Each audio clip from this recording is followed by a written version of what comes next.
so grateful to have found you. I was born already knowing how to connect with the universe, to a point that just now in the restroom, I remembered that when I was little, I grew up, I knew I would either be chosen as the captain or I would be chosen first, and it was never a question in my mind. And wanting so much to be up here to get over a problem, while I was in the restroom, I thought if you could do that when you were little, there's no reason you can't do it now. That was a good bridge, wasn't it? It was a good bridge. See what a fast manifestation that was? Yes. And earlier today, did you hear us talk about going more general, stepping back into a more general place? So that's what you did. You stepped back into something that, sort of like the 80s, stepped back into something that felt good, and then you had a new point of attraction. Yes. Good. Yes. So in reflecting back to that and trying to get back to that part of me, so that I remember a distinct moment. Well, we want to clarify something briefly. You're not getting back to that part of you. You're remembering a time when that part of you was active, and you're reactivating it again. You're not going back to anything ever. So there was a chunk of time of 32 years. Irrelevant, but all right. It's what derailed me. Irrelevant also. Okay. So I'm coming back on track. No, you're not, No. as long as you're talking about the 32 years of derailment. Correct. You're keeping them active and dragging them into the now. Correct. And that's the part that has so much momentum. Doesn't need to, though. How do I stop it? It's all right, but you keep the momentum alive by remembering it, by retelling it. Someone talked about this earlier, by using it as an excuse for where you are a little bit. Even though you don't want to, it keeps feeling like the relevant excuse. You don't stop it all at once. You stop it a little bit at a time. You just bridge gradually. But the best way is to just start fresh. Start fresh in this moment and in this moment and in this moment. What is so compelling about that derailment? Are you just so mad at yourself that you were derailed? Do you feel like you missed things and wasted time? Because there are a lot of people that have passed through 30 years, and none of the years that they've passed to are as dynamic as what's happening right now. But it doesn't mean that it wasn't of value. If it brings you to a place of strong wanting, it mattered. It was of value. It wasn't a derailment. It was a launching pad. You see what we're getting at? Because your desire is strong right now, strong because of that. That's a good thing, not a bad thing. So could you go with that instead of with that? What happened? You don't have to tell us. We just want you to think about it. What happened that was so emphatic that it makes you want to call it a derailment, and even more important, blame it? Why do you still want to blame it? I don't think I want to blame it. I want to get away from it.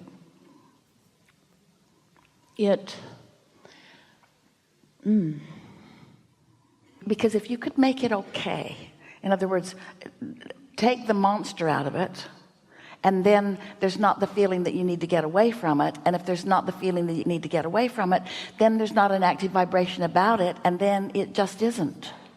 I think what it is that I started feeling like whatever I did manifest, or whatever I did, things just came to me, almost like the Midas touch, everything.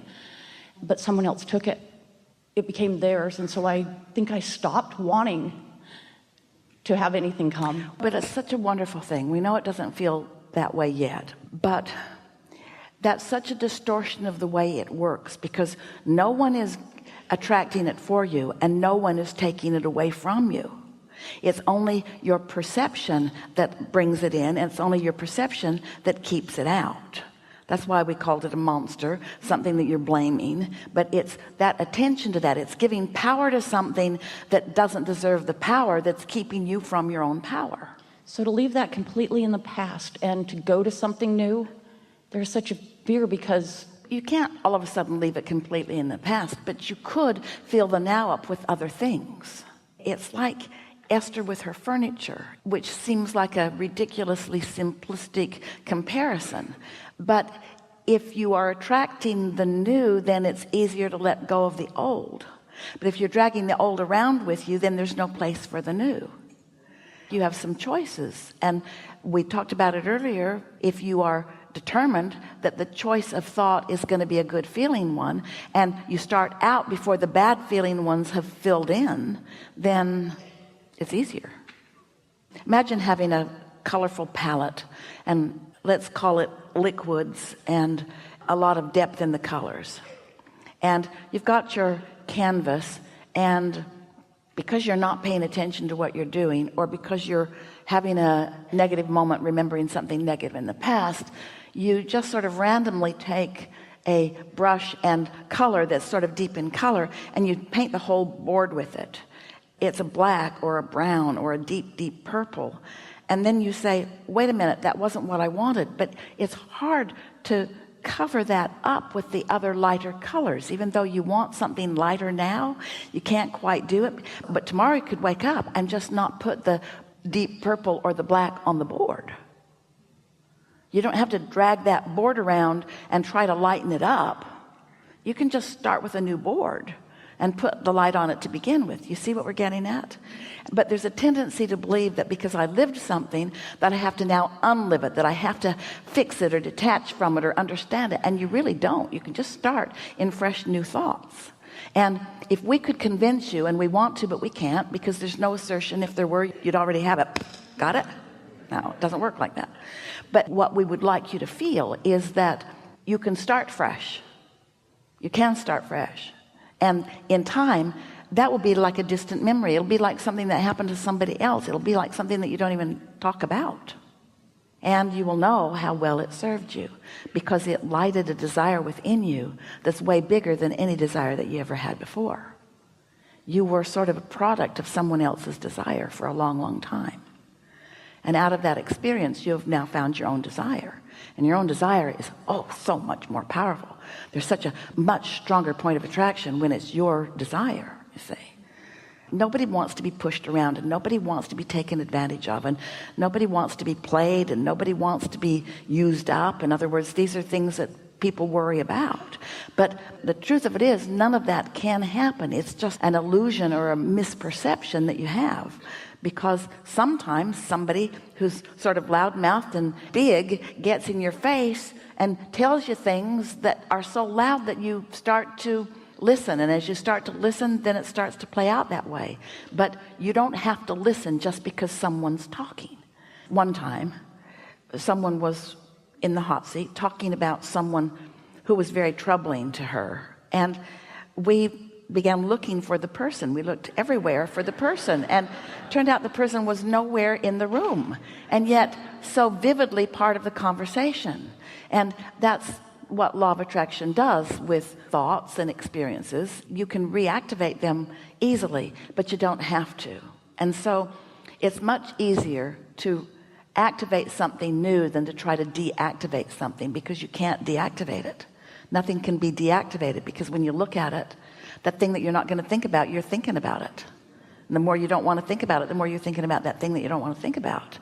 And that thing that you don't want to think about takes on a life of its own, and then it feels like it's thinking you. It isn't. It's not thinking you. You're thinking it. But you want to find a fresh place, and that fresh place is after meditation.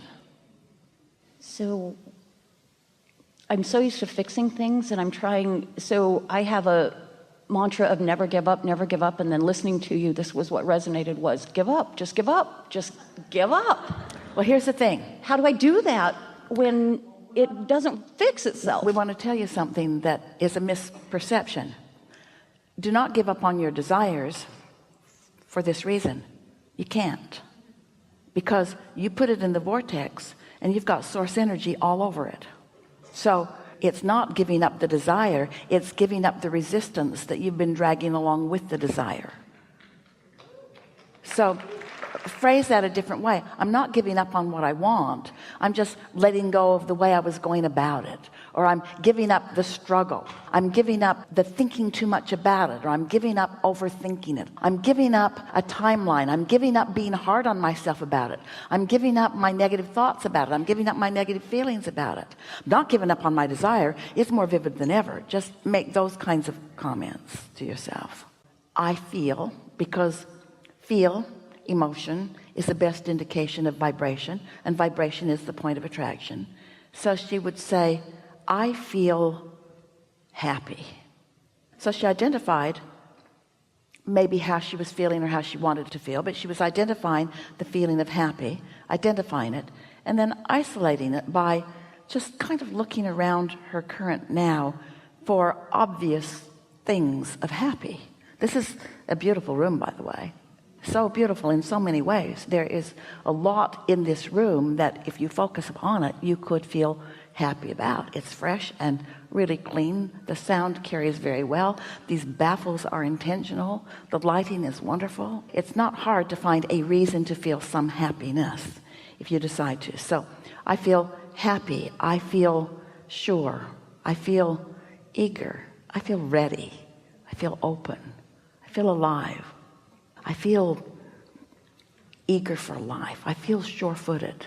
So as she began saying those things, she discovered it was the best ever preparation, because now she's taking that good feeling point of attraction person forward in time, forward in experience.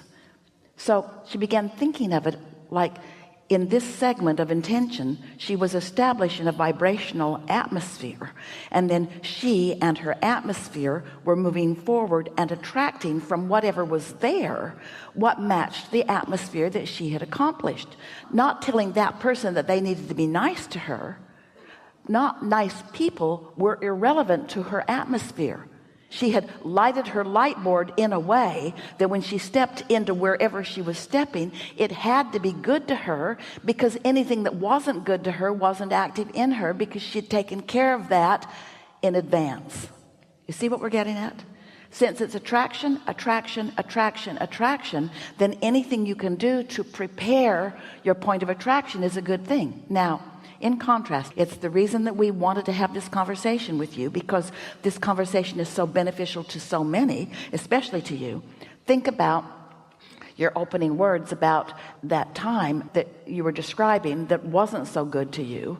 That's the opposite of the segment intending. That's remembering the past, using that as the reason to accomplish the feeling, and then stepping forward into life with that point of attraction. You see what we're getting at?